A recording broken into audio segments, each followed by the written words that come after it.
Morning friends, आज हम पढ़ेंगे एस ए 402 क्या है। Audit consideration relating to an entity using a service organisation. Audit consideration relating to an entity using service organisation.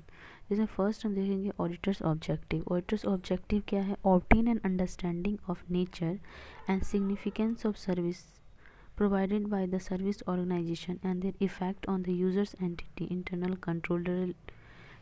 control relevant to the audit sufficient to identify and assess the ROMM. Obtain an understanding of nature and significance of service provided by service organization and their effect on the user's entity. Internal control relevant to the audit sufficient to identify and assess the risk of material misstatement. To design and perform audit procedure responsive to those risks. ये auditors के दो objectives हैं। आगे है obtaining understanding of service provided by service organisation. कैसे हम लोग understand करेंगे सर्विस जो भी प्रोवाइड कर रहा है सर्विस ऑर्गेनाइजेशन, वो इस पॉइंट से पता चलेगा। द यूजर ऑडिटर से obtain an understanding of how user entity uses the service of a service organisation in the user entity operations including nature of service provided by the service organization and significance of services to the user entity. Next, nature and materiality of the transaction processed or financial reporting process affected by service organization. Then degree of interaction between activity of service organization and those of the user entity. इन दोनों के बीच जो भी degree of interaction between, इससे भी understanding ले सकते हैं। फिर है the nature of relationship between user entity and the service organization. जो भी रिलेशन है दोनों के बीच में उससे भी पता चल सकता है, अंडरस्टैंडिंग ले सकते हैं।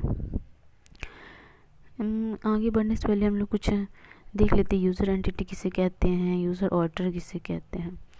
जैसे कि यूज़र ऑडिटर है, नीचे हम देखेंगे यूज़र ऑडिटर है an auditor who audit and report on the financial statement of user entity. जो यूज़र एंटिटी का रिपोर्ट देता है फाइनेंशियल स्टेटमेंट में, वो यूज़र ऑडिटर हो गया। और यूज़र एंटिटी हो गया the entity that uses a service organisation and whose financial statement are being audited. ये हो गया टाइप 1 रिपोर्ट हो गया report on the description and design of internal control और at a service organisation for a specified period. Report 1 जो कि description and design of internal control के ऊपर रिपोर्ट देता है। टाइप 2 रिपोर्ट है report on the description design and operating effectiveness. ये दोनों तो है ही, और डिस्क्रिप्शन एंड डिज़ाइन, और इसमें एक्स्ट्रा है operating effectiveness of control at a service organisation for a specified period. ये हम लोग मीनिंग समझ लिए कुछ कुछ। फिर आगे हम लोग बढ़ेंगे। आगे ऑडिटर्स कंसिडरेशन। ऑडिटर क्या क्या कंसिडर करेगा। यूज़र ऑडिटर से evaluate the design and implementation of relevant control of user entity that relate to the service provided by service organisation. First है यूज़र ऑडिटर से इवेल्युएट करेगा the design and implementation of relevant control of user entity that relate to the service provided by service organisation. Next है user auditor से determine whether a sufficient understanding of nature and significance of service provided by service organisation and their effect on the user entity internal control relevant to the audit has been obtained. Third, if user auditor is unable to obtain a sufficient understanding from the user entity, then user auditor shall obtain that understanding from the following procedure. अगर वो नहीं sufficient understanding ले पाता है तो इस procedure के through भी वो ले सकता है। जैसे फर्स्ट क्या है, obtain a type 1 और type 2 report if available। नीचे हम लोग देखे थे type 1 type 2 report क्या होता है, तो obtain करेगा वो type 1 type 2 report। फिर दूसरा वो कर सकता है contacting the service organisation through the user entity, contact कर सकता है। फिर है विजिटिंग द सर्विस ऑर्गेनाइजेशन, खुद जाके वहाँ पे विजिट कर सकता है। Using another auditor to perform procedure that will provide the necessary information about the relevant control at the service organisation. Then आगे हम लोग देखेंगे if a service organisation uses sub service organisation.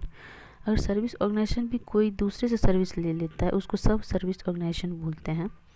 अगर वो यूज़ करता है sub service organisation, the service auditor report में either include और exclude the service organisation relevant control objective and related control in the service organisation description of its system and in the scope of service auditors engagement. These two methods of reporting are known as the inclusive method and carve-out method.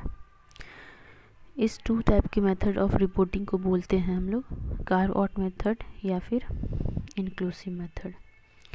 If type 1 or type 2 report exclude the control at the subservice organization and the service provided by the subservice organization are relevant to the audit of the user entity financial statement, the user auditor is required to apply the requirement of this essay in respect of subservice organization. The nature and extent of work to be performed by the user auditor regarding the service provided by subservice organization depend on the nature and significance of those service to the user entity and the relevance of those service to the audit. ये सारे points से auditors consideration, ये सारे point होते हैं complete, and ये ऐसे भी साथ साथ हमारा होता है complete. Thank you so much guys for watching this video.